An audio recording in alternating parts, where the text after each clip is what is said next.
Nakapunta ka na ba sa... 只怕我自己会爱上你。 O kaya naman...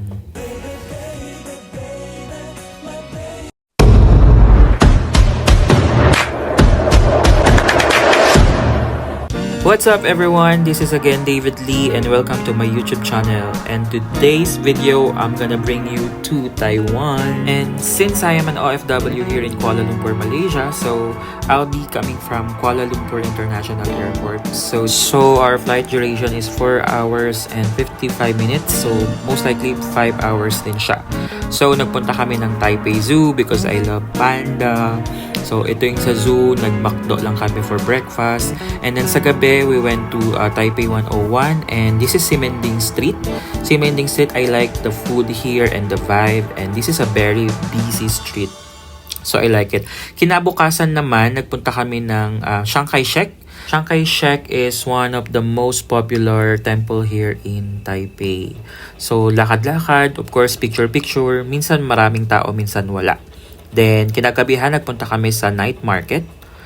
The name of the night market is Raohe. So, of course, the first thing that you need to try, of course, is the very popular Taiwanese sausage. Napakasarap nito, smoky, and mainit nga lang, pero sobrang sarap talaga.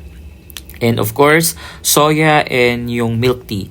I like their milk tea, very authentic at hindi masyadong matamis. So, pasok sa panlasa. Then next, nagpunta kami sa Elephant Mountain na hindi naman kami na-inform na sobrang nakakapagod pala. So it's a hiking guys. So pagod na pagod kami dyan. So just be careful and get ready. Next nga ay malapit lang din dito sa Ximending which is the Rainbow Road. Sobrang inis na inis ako dito kasi sobrang daming tao pero worth it naman. And then the next day, of course, ang 88th floor Taipei. So Kappa Cafe ang pangalan nung cafe dito. So masarap. Yung food nila, sobrang ang ganda also ng view. Very worth it as well. And pakita lang dito sa part dito ng zoo. Sobrang ganda kasi ng sakura. So love it. Night view naman namin sa Taipei. Nung kumain kami sa isang restaurant, I forgot. Tapos, isa sa mga village na gusto ko, itong Shifen. Sobrang tuwang-tuwa ako kahit umuulan. Talagang nakapag-wish kami and sobrang supportive ng mga staff nila para i-assist ka dito. Sobrang happy and sobrang galing nilang mag-video. So, bali 4 days lang naman kami dito pero sobrang worth it na at dapat talaga is i-follow nyo lang yung itinerary nyo. So, yun lang naman yung matitip ko. Maganda yung place and maybe February or January para mas malamig.